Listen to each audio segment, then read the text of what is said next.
Nous sommes aujourd'hui au centre Wallonie-Bruxelles. En cette journée du 1er juin, c'est la journée d'ouverture de la 34e édition du festival de courts-métrages Le Cours en Dillon. Ça diffuse toute la semaine des courts-métrages belges.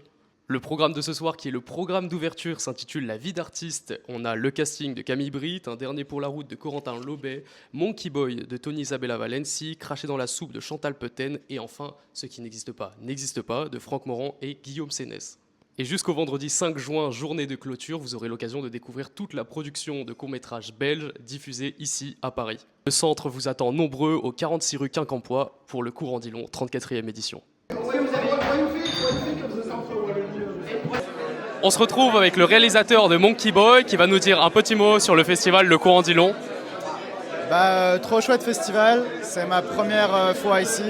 Je l'avais déjà vu sur les réseaux et à distance à travers des amis et je suis très content d'en faire enfin partie pour la première du film en plus. Et alors c'est la première participation au Cours en Dillon. Est-ce que tu peux nous présenter un peu ton film Monkey Boy ? Oui, alors Monkey Boy c'est l'histoire d'un auteur de bande dessinée qui cherche à se renouveler. Et en fait, il habite avec son personnage, Monkey Boy. Et en fait, il doit un peu lui avouer que c'est terminé. Et on va voir un peu comment cette amitié se termine, en fait. Voilà. Ce soir, on est avec Axel Capit, qui est là depuis très longtemps au festival. Et il va nous dire un petit mot sur le Cours en Dillon.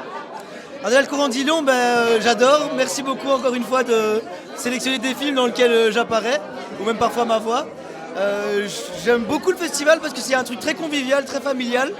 C'est un peu belge aussi, à Paris, et donc on est un peu fiers de venir montrer ce qu'on fait dans la grande capitale ici. Et à chaque fois, on reconnaît des visages, et c'est vraiment un bonheur de venir voir chaque année ici les nouvelles éditions et voir le festival évoluer. Et donc Axel Capit avait reçu le prix d'interprétation masculine il y a 10 ans. L'an dernier, il avait reparticipé, et donc il est passé d'acteur à comédien de doublage. Comment est-ce que tu as vécu ce passage ? Alors, c'est la première fois que je faisais du doublage. Du coup, en fait, via mon réseau en tant que comédien, y a Camille qui a dû voir un de mes films et qui a pensé à moi et qui m'a proposé de jouer un comédien dans un stop motion, donc une petite marionnette qui fait un casting. Et du coup, en tant que comédien, je me suis vite retrouvé aussi dans une raison de le faire. Et j'ai adoré, quoi, parce qu'on se retrouve vite dans ce truc où il y a un peu des cassures et les difficultés d'un casting.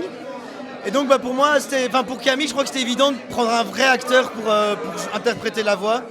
Et moi, j'ai découvert une nouvelle technique que j'adore et j'aimerais en faire d'autres. Donc si jamais des gens voient ça, des stop motion, l'animation, n'hésitez pas si ma voix vous parle. Super, merci Axel, à la prochaine. Merci à toi, merci.